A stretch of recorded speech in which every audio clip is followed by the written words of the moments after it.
ആദ്യമായിട്ടാണ് കാഞ്ഞിരപ്പള്ളി ബസ് സ്റ്റാൻഡിൻ്റെ ഭാഗത്ത് ഇത്രയും വെള്ളം കയറിയിട്ടുള്ളത്. വഴിയെല്ലാം ബ്ലോക്കായിട്ട് 2 മണിക്കൂറായി. ആ കടകളിലെല്ലാം വെള്ളമാണ്. തുണിക്കടകളിലെല്ലാം വെള്ളം കയറി. ഫിലോമിന സ്റ്റോഴ്സിൽ വെള്ളം കയറി. മടിയത്ത് സ്റ്റീൽസ് എല്ലാം വെള്ളം കയറി. അവിടെ കണ്ടോ, നമുക്ക് ആറ്റിലെ വെള്ളം ശക്തിക്ക് ഇങ്ങോട്ട് തള്ളി കയറുന്നത് കാണാം. ക്യൂൻസിൽ വെള്ളം കയറി. ടൗണിലെല്ലാം കടകളെല്ലാം പച്ചക്കറി കട. സംസ്ഥാനത്ത് അതിശക്തമായ മഴ തുടരുന്നു. വിവിധ പ്രദേശങ്ങളിൽ വെള്ളക്കെട്ട് രൂപപ്പെട്ടു. കൊച്ചി നഗരങ്ങളിൽ പല പ്രദേശത്തും വെള്ളക്കെട്ട്. മലയോര മേഖലയിൽ അതിശക്തമായ മഴ തുടരും. 4 ജില്ലകളിൽ അതിതീവ്ര മഴയ്ക്ക് സാധ്യതയുണ്ട്. ഓറഞ്ച് അലർട്ടുകളും യെല്ലോ അലർട്ടുകളുമായി 14 ജില്ലകളിലും മുന്നറിയിപ്പുണ്ട്.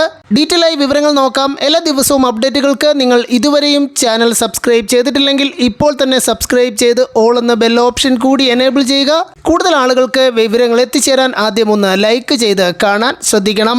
കനത്ത മഴ തുടരുന്ന സാഹചര്യത്തിൽ തിരുവനന്തപുരം ജില്ലയിൽ ക്വാറിയിങ്, മൈനിങ് പ്രവർത്തനങ്ങളും മലയോര, കായലോര, കടലോര മേഖലയിലേക്കുള്ള അവശ്യ സർവീസുകൾ ഒഴികെയുള്ള ഗതാഗത വിനോദസഞ്ചാരവും നിരോധിച്ചു.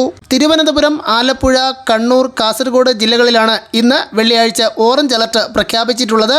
ഒറ്റപ്പെട്ട ഇടങ്ങളിൽ അതിശക്തമായ മഴയ്ക്കുള്ള സാധ്യതയാണ് ഈ ജില്ലകളിൽ കേന്ദ്ര കാലാവസ്ഥാ വകുപ്പ് പ്രവചിച്ചിരിക്കുന്നത്. 204 മില്ലിമീറ്റർ വരെ മഴ ലഭിക്കാം. തിരുവനന്തപുരത്ത് പേപ്പാറ ഡാമിന്റെ ഷട്ടറുകൾ വെള്ളിയാഴ്ച ഉച്ചയ്ക്ക് ശേഷം 2:30 20 സെന്റിമീറ്റർ കൂടി ഉയർത്തിയിരിക്കുന്നു. ഇപ്പോൾ ആകെ 60 സെന്റിമീറ്ററാണ് ഡാം ഷട്ടറുകൾ തുറന്നിരിക്കുന്നത്.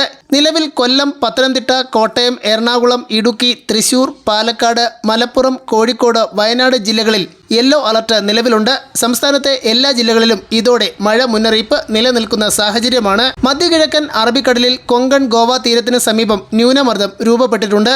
അടുത്ത 24 മണിക്കൂറിനുള്ളിൽ ശക്തി പ്രാപിച്ച് പടിഞ്ഞാറ്, വടക്കു പടിഞ്ഞാറ് ദിശയിൽ സഞ്ചരിക്കാൻ സാധ്യതയുണ്ട്. വടക്ക് കിഴക്കൻ ബംഗാൾ ഉൾക്കടലിനും മധ്യകിഴക്കൻ ബംഗാൾ ഉൾക്കടലിനും മുകളിലായും ന്യൂനമർദ്ദം രൂപപ്പെട്ടിരിക്കുന്നു. ഇതിനിടെ കനത്ത മഴ തുടരുന്ന കൊച്ചി നഗരത്തിലെ താഴ്ന്ന പ്രദേശങ്ങളിൽ വെള്ളക്കെട്ട് രൂപപ്പെട്ടു. ഇടപ്പള്ളി ടോൾ, MG റോഡ് ഭാഗങ്ങളിലാണ് വെള്ളം കയറിയത്. ആലപ്പുഴയിലും കുട്ടനാട്ടിലും കനത്ത മഴ തുടരുന്നു.